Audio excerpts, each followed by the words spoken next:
In this video, Stumps and I are going to show you how to build a run-in base. This design is based on run-in sheds used in horse pastures. They're simple sheds with one of the 4 walls missing so livestock can run in and out of the shelter as needed. We usually upgrade to this base design soon after entering the Black Forest. It provides the additional storage we need that our microbase can no longer offer. If you haven't seen our microbase build, I'll leave a link to it in the description below. In this build, I created a space for a bed with overhead storage. Opposite the bed is a large storage wall with 16 wooden chests. There's space for a workbench and forge and several of their upgrades. Out front, there's space for 2 fermenters with additional storage. Around back are 2 campfires with several cooking stations and a cauldron. Now that you've seen what the run-in base looks like, let's get into the build.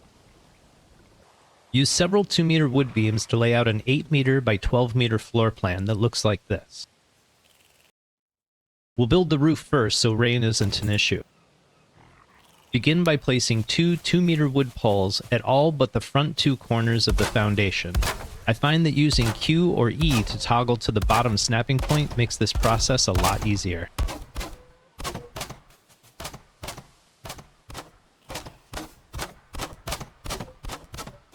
Place a 1-meter wood pole on top of each of the middle 6 columns. This will account for the slope of our roof.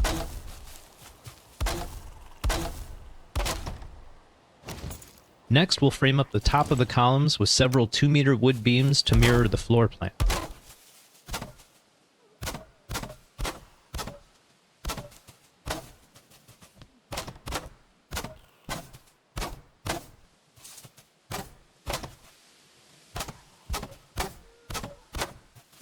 Next, place 4 26-degree wood walls above where the sides of our storage walls will be.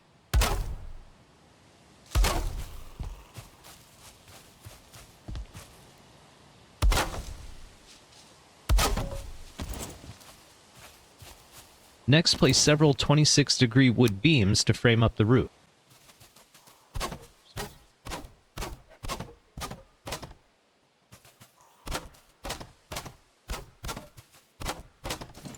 Next, place a 26-degree wood roof cross to top off all the roof beams so it looks like a Viking lives here.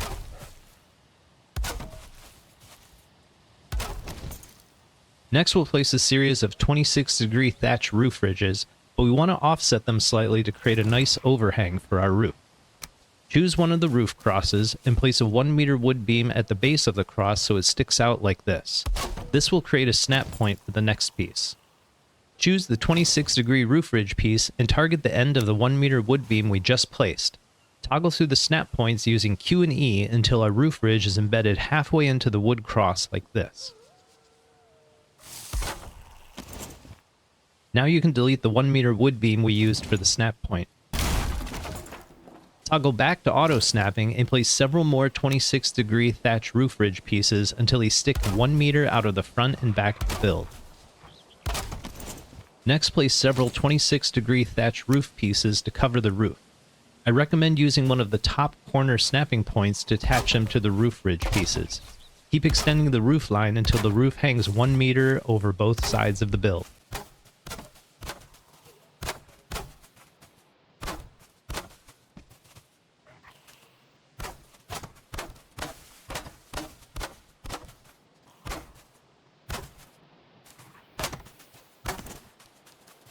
Next, use a series of 26-degree wood beams and 26-degree wood crosses to trim off the front and back of the roof.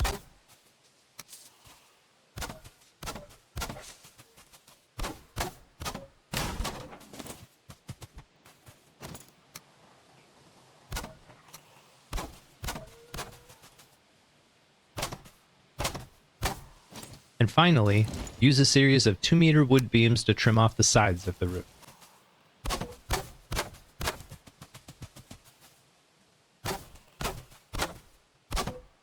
Now that the roof is up, we can work on the wall. Begin by placing several 2-meter wood walls around the sides of the base. The side storage areas will be filled with chests, so those walls should face outward. The rear walls will be visible, so those walls should be facing inward.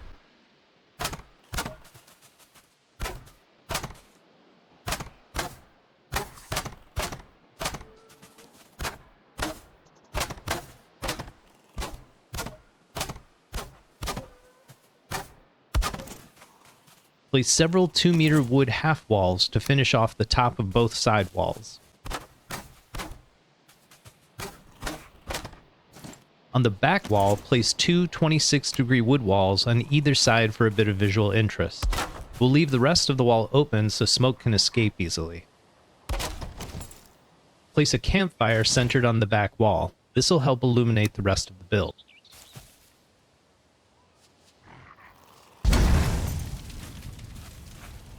Next, we're going to place a series of 26-degree wood crosses along the roof. This will serve as both a decorative element as well as a way to ventilate smoke out of the back of the base. Place the first wood cross using a corner snap point and snap it to the wood cross in the center of the roof. Switch to the center snapping point and place the remaining wood crosses to create a design like this, or feel free to experiment with your own design. Next, decide which side will serve as your bed.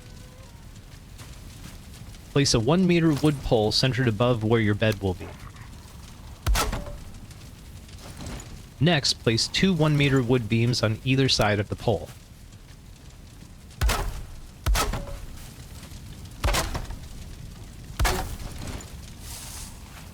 Next, place two more 1-meter wood poles above the wood beams you just placed. Next, place two 2-meter wood floor tiles below the wood beams. Next, place a bed on the ground.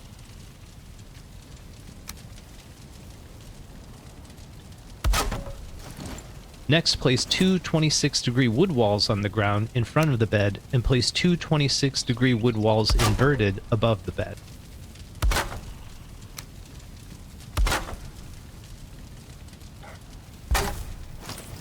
Finally, place 4 storage chests in the space above the bed. I find it easiest to build 4 wood ladders in front of the bed and then climb to the top step, zoom in, and place the chest.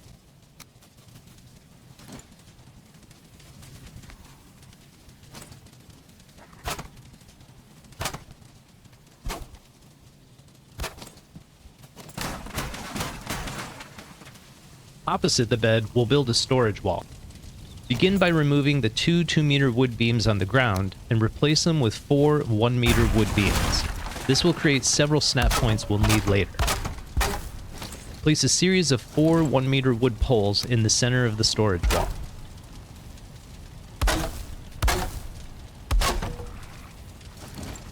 Next, place several 2-meter wood floor tiles on both sides of the pole we just made. Start at ground level and work your way up. Don't forget to place wood floors at ground level or you'll have trouble placing the bottom row of chests later. Next, place two 2-meter wood poles on either side of the center pole.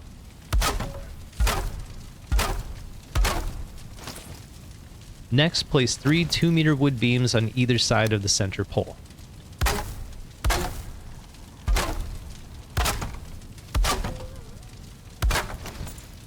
Finally, place 16 wood chests into the storage wall. The bottom 2 rows are easy to place. You'll need to use wood stairs to place the top 2 rows.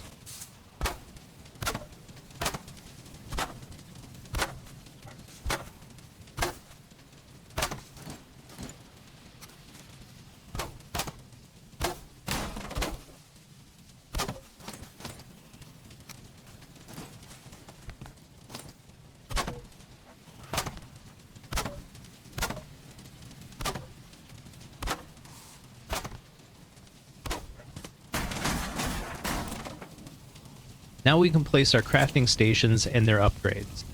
Place a workbench next to the storage wall.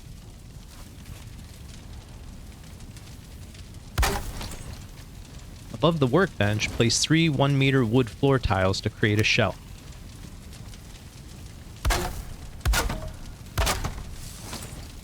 Place the tanning rack upgrade behind the workbench and the chopping block on top of the shelf.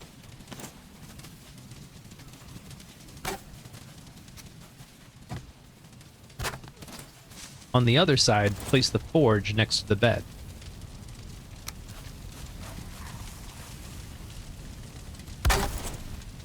Above the forge, place 3 more 1-meter wood floor tiles to create a shelf.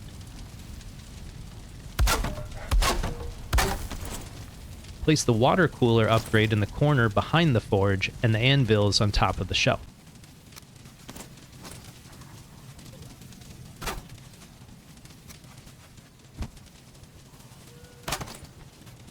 There is enough space left to place a bellows upgrade next to the forge. Around back, we'll place the Adaze upgrade for the workbench. Additional upgrades can be placed behind the back wall as needed. Next, we'll add 2 bump outs to give our build a little more utility. I like to use mine for fermenters and additional storage, but they also make nice displays for armor stands and trophies. Delete the 2-meter wood beam in front of the bump out and place it with 2 1-meter wood beams. This will create a snap point for the next step. Place 3 1-meter wood poles along the front of the bump out. Next, place 3 2-meter wood beams to create a box.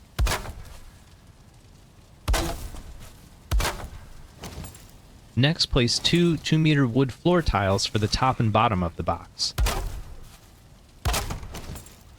Next, place 2 wood half walls for the sides of the box.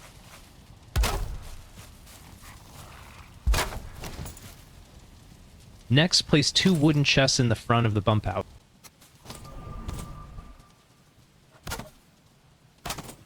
Now we'll build the top half of the bump out. First, place 2 2-meter wood poles in the front corners of the bump out.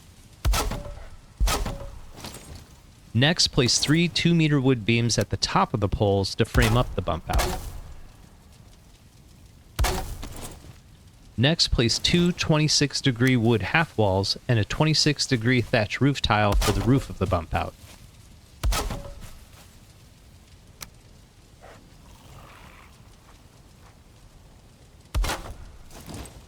Wash, rinse, and repeat for the other side. Place a fermenter in each of the bump outs. Push them as far back as you can so they're not too exposed.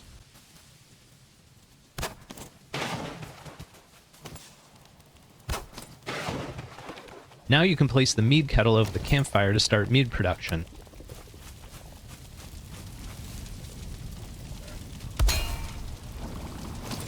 The mead kettle blocks a lot of the light from our campfire, so I usually add some wooden torches to help make up for it.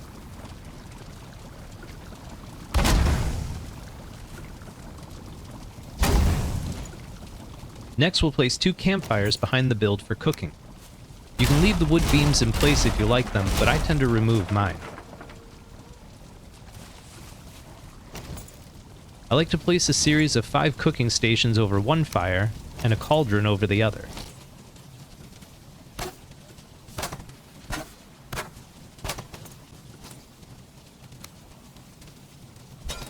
You can use the roof beams to hang the spice rack for the first cauldron upgrade.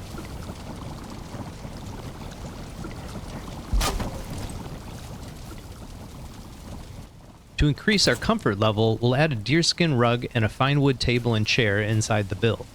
I like to put my table and chair at a slight angle for a more natural look.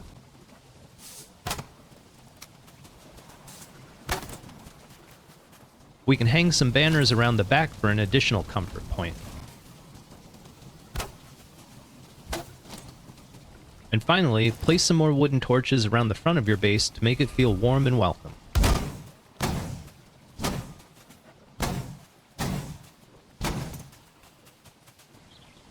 And that completes our run-in base. Stumps and I use this build to carry us up to the Iron Age. Once we can build with stone, well, every king needs a castle. If you build your own run-in base, feel free to share your screenshots with me on my Discord channel. You can also join Stumps and I as we build castles and other unique structures in Valheim live on Twitch. Join my Discord channel for go-live announcements or check out my streaming schedule in the description below. Thanks!